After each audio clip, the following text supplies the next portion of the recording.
हम लोग class 12 English book पढ़ने जा रहे हैं, जिसमें हम लोग 4 चैप्टर पहले पढ़ चुके हैं पोएट्री सेक्शन तरफ से, और 5वां चैप्टर हम लोग पढ़ने जा रहे हैं। जिस चैप्टर 5वां चैप्टर का नाम है एन एपिताफ। क्या नाम है? एन एपिताफ ना। देखो हम लोग 4 चैप्टर पीछे पढ़ चुके हैं, उसका थोड़ा सा रिवीजन कर लो। जैसे पहला चैप्टर का नाम है sweetest love I do not go के लेखक कौन है? जॉन डन है। दूसरा है song of my self. Song of my self को किसने लिखा है? वाल्ट व्हिटमैन ने लिखा है। और तीसरा जो चैप्टर है उसका नाम है now the leaves are falling fast, ये लेखक कौन है? W.H. ऑडेन। और चौथा चैप्टर है ओड टू ऑटम, जिसका लेखक है जॉन। और देखो हम लोग आज यहाँ 5वां चैप्टर पढ़ने जा रहे हैं, चैप्टर नंबर 5 पोएट्री सेक्शन से, जिस चैप्टर का नाम है एन एपिताफ। क्या नाम है? एन एपिताफ। एपिताफ का मतलब होता है समाधि लेख। समाधि लेख कहने का मतलब है स्मारक।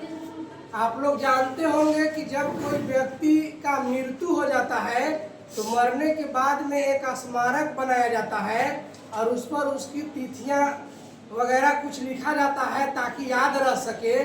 तो इस चैप्टर का ही नाम है स्मारक यानी समाधि लेख।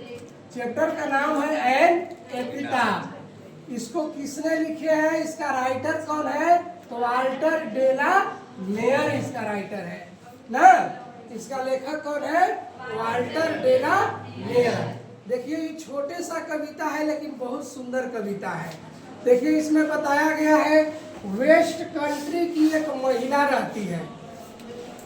चूंकि इस कविता का थीम है सुंदरता, यानी कहने का मतलब है कि सुंदरता आपके पास में पूरा है।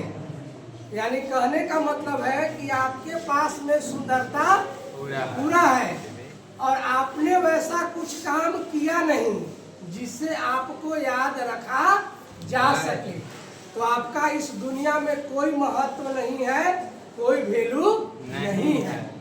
तो इस कविता में एक वेस्ट कंट्री की महिला लेडी रहती है जो सबसे खूबसूरत लेडी रहती है।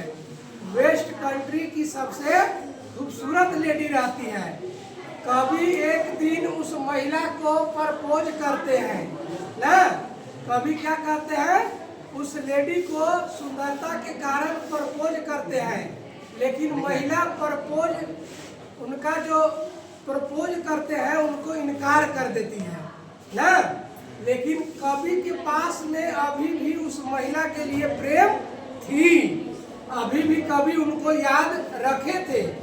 और एक दिन होता है कि वो महिला बूढ़ी होकर के मर जाती है ना। मरने के बाद में उसका देखो यही स्मारक बनाया जाता है, यानी एपिताफ बनाया जाता है, समाधि लेख बनाया जाता है। और इसी समाधि के पास में कवि जा करके क्या कहते हैं उस लेडी से, चूंकि लेडी मर चुकी है, लेडी का स्मारक बनाया हुआ है, कवि प्रेम करते थे, इसलिए उस महिला के पास कवि गए और जा करके उसका स्मारक के पास में देखो क्या कहते हैं कवि ना। सुनिएगा, कवि कहते हैं कि हेयर लाइज, यहाँ लेटती है अ मोस्ट ब्यूटीफुल लेडी, एक सबसे सुंदर महिला, एक सबसे सुंदर औरत ना। यानी स्मारक के पास में, एपिताफ के पास में जाकर के कहते हैं कबीर कि हेयर लाइज, यहाँ लेटती है अ मोस्ट ब्यूटीफुल लेडी, सबसे सुंदर महिला, light of step and heart was she. Light of step and heart का मतलब होता है कि अपना मन से, वैसे व्यक्ति जो अपना मन से इधर उधर यहाँ वहाँ घुमा करती है ना। तो चूंकि वो महिला बहुत सुंदर थी, आज यहाँ कल वहाँ घुमा करती थी। कह रहा है कि आई थिंक, मुझे लगता है, कभी कहते हैं कि आई थिंक, मुझे लगता है she was the most beautiful lady, वह वेस्ट कंट्री की सबसे सुंदर महिला में से एक थी। कवि के ख्याल से वैसा वेस्ट कंट्री में कोई महिला नहीं थी ना। आगे देखो, दैट इवन कि कभी was in the west country, कि पश्चिमी देश में वैसा कभी सुंदर महिला कोई नहीं थी ना।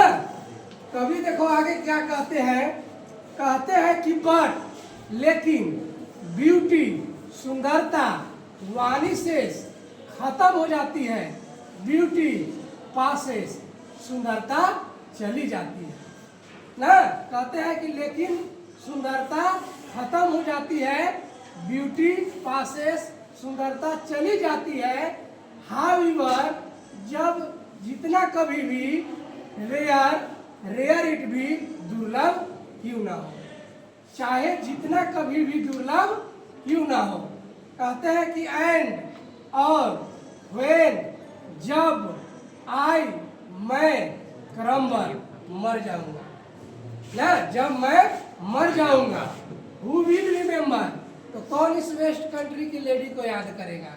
एक हम है कि प्यार करते थे इसे याद रखते हैं, यदि हम मर गए तो इसे कौन याद करेगा। दिस लेडी, यह महिला ऑफ द वेस्ट कंट्री, इस वेस्ट कंट्री की महिला को कौन याद रखेगा ना।